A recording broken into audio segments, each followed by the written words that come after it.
everyone. Welcome to the PowerUp podcast. I'm Trisha Hirschberger.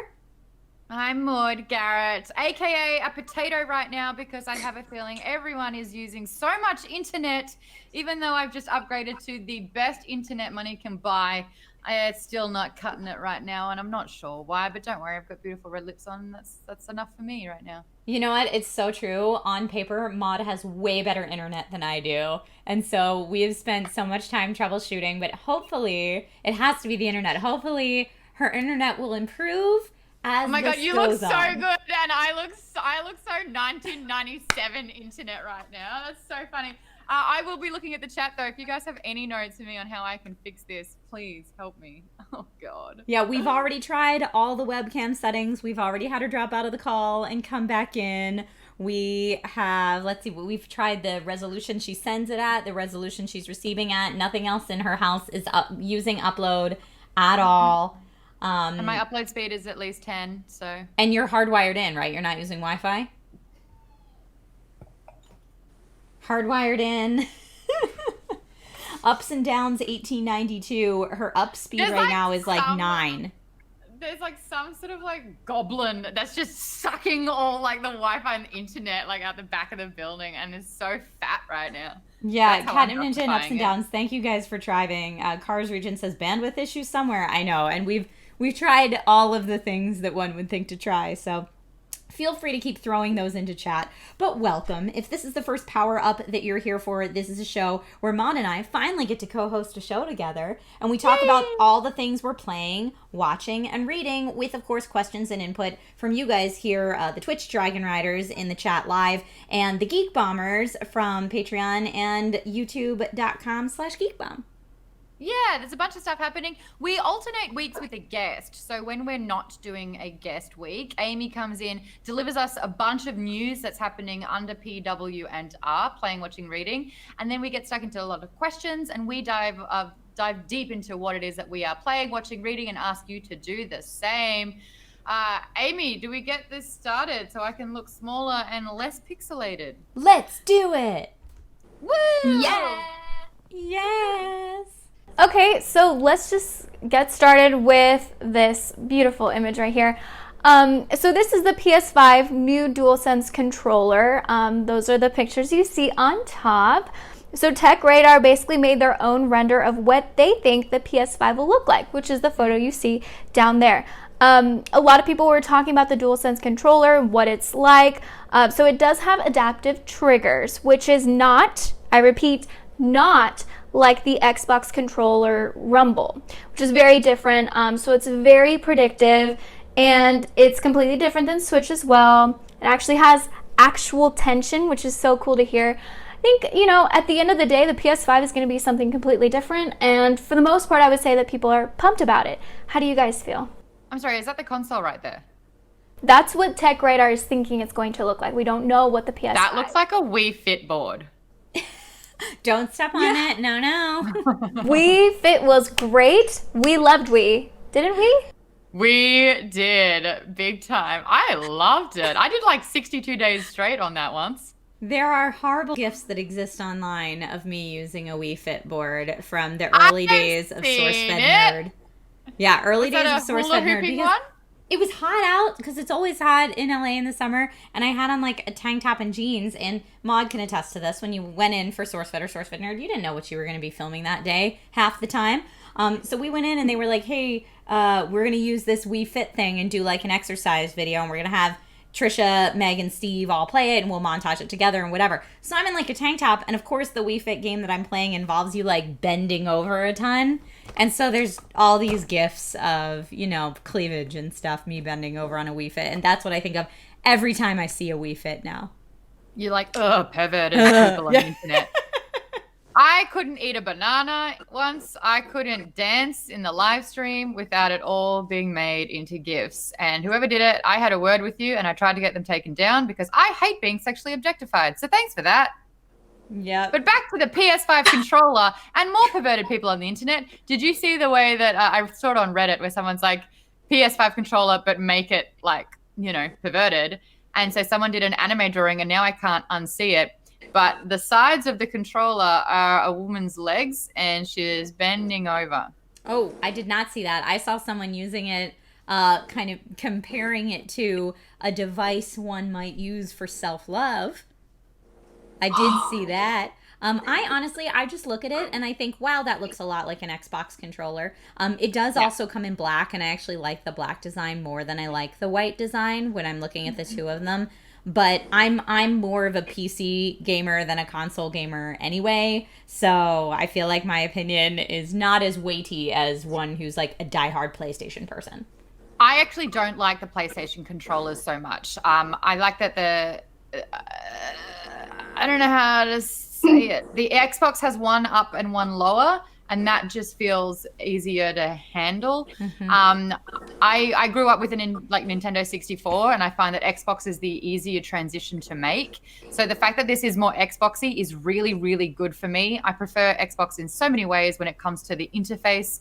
PlayStation, the only way to make things bothersome for me is when I press, the circle to enter and to go into something, it shoots out. And I'm like, that's so wrong. I want to inverse my Well, and that's the problem when you go back and forth between Western gaming controllers and Eastern gaming controllers. So anytime you're on a Nintendo, the buttons are swapped. So if you're really used to your Nintendo Switch and then you go to your Xbox, when you think you're selecting something, you'll be backing out, and vice versa. Or if you're on your Xbox a ton and then you go to your Switch, it's a pain in the butt. I'm all about button remapping so that they can just be the same. Because whichever one you're used to is, but like I remapped the buttons in Breath of the Wild. For sure I did. I should have done that because that was bothersome. Because I would play, you're right, I would play Breath of the Wild for hours on end, and then I wanted to go and play a little bit of Overwatch. My God, it was just brutal. It wasn't even fun at all. Just like this internet. Which actually got better for a little bit. Oh, good. It's giving us like taste. It's giving us niblets. Maybe it's detecting my mood, and when I light up and like something, I get a little clearer, but when I'm not a fan of something, I get more and more muddier and murkier. So this is like a mood setting that's happening right now. It's a special mood webcam. Yeah. Hit up Maude for that affiliate link. For the mood webcam. Awesome. Well, Amy, thank you so much for telling us what's going off. Of course. All now it's time to talk about what we are playing. I have been playing so much Final Fantasy. My goodness. I find like last week when we were talking to Anthony, I just downloaded it but didn't have enough time to actually play it. I have put in about 8 hours now, which is reasonable for me. I'm about it. I can't stop seeing you as Tifa the whole time. You just made my whole life. By the way, every time she's on, I'm like, oh, it's Trisha's bar, Tifa's bar. Yeah, I actually, you're probably just as far into it as I am then. Do you remember what chapter you're on? 3. Oh, okay. I'm on chapter 6. No. But I feel like I'm probably 8-ish hours. Maybe I'm another stream into it than that.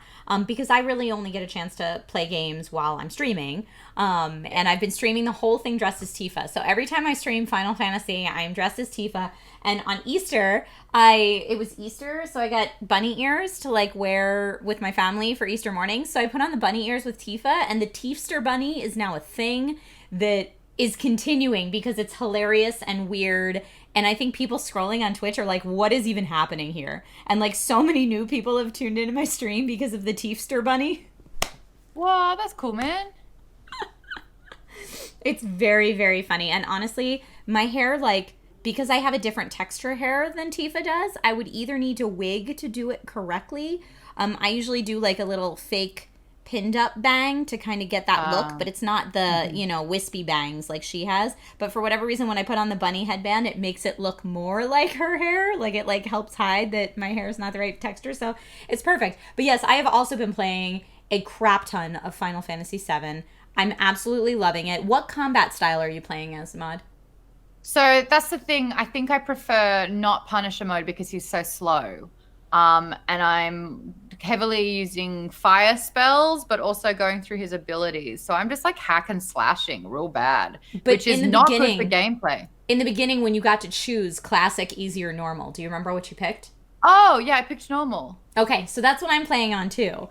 It's hard. I'm fighting this like ridiculous guy who's doing things with the motorbike that are not like at all It's defying gravity. It's defying velocity. This guy, it's like, remember when you had the Diablo sticks and like that ball that was juggling on it? That's his motorbike that he's riding somehow. Yeah, we call him Hair Guy on my stream.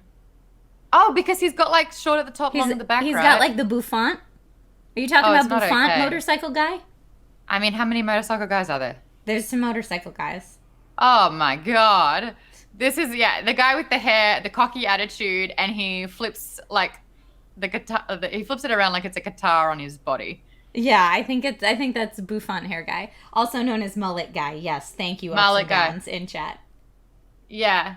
So I have only done that race once. It took me 3/4 of the race to realize that if you press square, you can use your sword that way, and then circle, you can use your sword that way. I only thought I could use square, so I had to maneuver myself to be on the right side of them the entire time. Yeah. Not great. So I think that's why you will also get to points in the game where you need to switch from a spell you've been loving to something else, because if you don't use the spell that the particular enemy is weak to, you have like no chance of beating them. Like, they're so hard. And I've been assessing damage. I've been trying. Yeah. But it's like, wah, you died. Do you want to start again? I'm like, I just spent 7 minutes doing the worst Toad's Turnpike, and like, I think I just need a second. That's how I bowed out last night. But that rabid dog took me a couple of times too, and I was like, I don't think hack and slash is cutting it. I miss Breath of the Wild.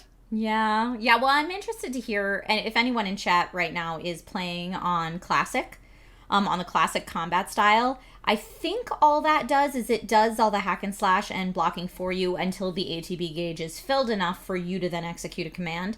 And in that way, it makes it more like the traditional turn-based Final Fantasy VII. But let me know how that is, because I've only played on normal, because when it's like, the game was designed to be played this way, but you could do this other thing, but you'll be missing out. Or if you want to experience the whole combat, then I'm like, okay, I get it. Like, I'm going to experience the whole combat. I don't want to lose out on stuff. So totally into that. But yeah, it's been great. I've been loving the heck out of it. For me, Tifa is best girl, but I know some people are Jessie girls. Who do you love? And are you Cloud, Jessie, Tifa? Cloud's a wet sack, isn't he? He's emo sad boy. And like, I was following an artist that I really, really like, and I think Jen Patel.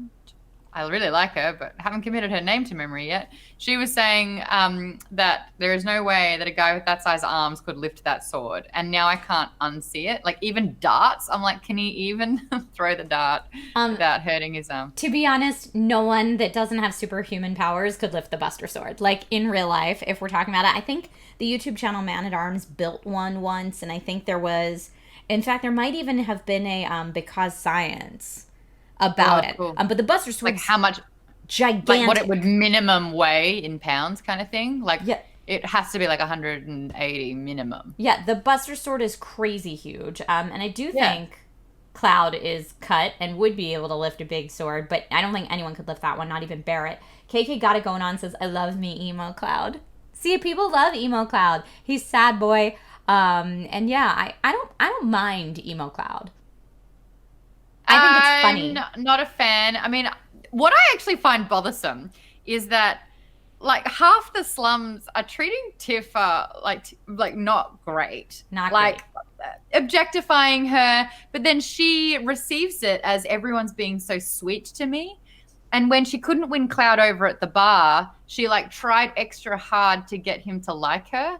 And I was like, I don't understand what that personality trait is like. No one be trying harder than Jessie. Yeah, but then she joked about it and she was like, psych! And I was like, I don't know. Just wait, you'll get there. So for anyone that's listening that's like, spoilers, Maude and I are still pretty early in the game. So we're not that far in. We're not giving away anything else. But I brought us back to this screen so you guys could see, because you're like, hey, 2 of those squares are not Final Fantasy VII, and we've been talking about Final Fantasy VII Remake. And what these are is because Maude and I both had the same what we're playing this week, I thought to add a little variety and spice to the conversation, I would give us a little indie spotlight. So an indie game that I absolutely love and play all the time, it's my go-to when I need something quick and easy, is Into the Breach, which is what you see pictured here. If you like turn-based, so it's kind of a nice segue from Final Fantasy VII, if you like turn-based and you like strategy, then Into the Breach might be really good for you. Maude, have you played this game at all? No, I'm just trying to look at it, but on this computer in front of me, it looks like a chocolate chip cookie. But when I look at my second screen, and I'm wondering maybe I should have jumped. Do a quick Google. Pull up a tab. Do a quick Google on Into the Breach. No, I got the second screen going, and that one's fine. So I was like, maybe my gaming laptop is just like, blah. Oh gosh, and I keep going back to the stream, and you look like you're sitting in front of me in the same room. And I look like dial-up connection of anyway. Hey, like I said, fingers crossed. It could fix itself before we finish. Fingers crossed for that. But yeah, Into the Breach is not that expensive because it's an indie game. And you do full runs, so it's permadeath. Once you die, you're done and you start over. So it's a roguelike. But you're basically... It's like storm ship troopers because giant bugs are attacking the Earth, and you take control of giant mechs to kill the bugs and save the Earth. Wasn't that Starship Troopers? But it's turn-based and lovely and very chess-like. The movie with the bugs. Yeah, Starship Troopers. Thank you so much. All good. I like that. I'm about that. I like turn-based strategy. I think you would like that game. And like I said, it's my go-to. Like, I have 15 minutes right now to play a game. What can I fire up real quick and get in some time on before I have to skedaddle? Into the Breach is that game for me. So if you're looking for a game that's not Final Fantasy VII Remake as a suggestion of what to play right now, that's what I would recommend. What are you playing it on? PC. But I think it's also available on Switch. I'm sold. Fantastic. Yeah. All right, well, that's playing. Let us know in the comments, what are you playing? We've got some questions now. Yes. Isn't that right? I thought you. Hi. Welcome Amy's back. Yeah, so feel free to add in some questions there if you're watching right now on Twitch. We do have one from a Geek Bomber on Patreon. Efren asked, name one book, one TV show or movie series, and one video game you sat down and powered through, even foregoing a good night's sleep to finish it. Powered through. I like that. Yeah, Myst for me, for sure. I did it in college. I beat it in 48 hours, and I 100% was like not eating, not sleeping. It was really bad. I was almost one of those news articles where there's like, gamer died from lack of water for gaming too long. That was me with Myst in college, which is why when people ask what my favorite video game of all time is, for me, nostalgia-wise, Myst is it. Because everyone was like, you can't beat that game without a walkthrough. It's really hard. And I was like, watch me. And then I did it. Show them how it's done. Yeah, right? I had the same thing for WoW. I would pull a few 19-hour sessions and not realize that it was now 3 or 4 o'clock in the morning. And I'm like, oh, cool. So I guess that would be mine. Nice. Watching-wise, though, what show did I just keep having to... Well, just one more. I feel like, come back to me. Okay, well, KK got it going on in chat, says it's embarrassing, but the Twilight books, I powered through them so fast. Oh my God, same. And I had a bookstore just across the road from me from when I lived in Australia, and it opened at 10 o'clock. So at 9:50, I'd be like just hanging outside so that I could get it, go back home and read it. And then I'd show up the next day, ready for the next book. Oh, we do have a Twitch streamer right now, the Catniss Ninja, asking, are there any games you avoid? Horror games. Oh my God, anything like that. Any jump scare kind of games. Oh, awful. I hate it. I don't know why anyone wants to be scared. They do make for very entertaining streams, though. Because I agree with you. I don't like playing horror games just for, like, Funsy Town because they're too stressful. But they make for very entertaining streams. Good to know. Guys, we'll be asking more questions later, so feel free to keep adding those.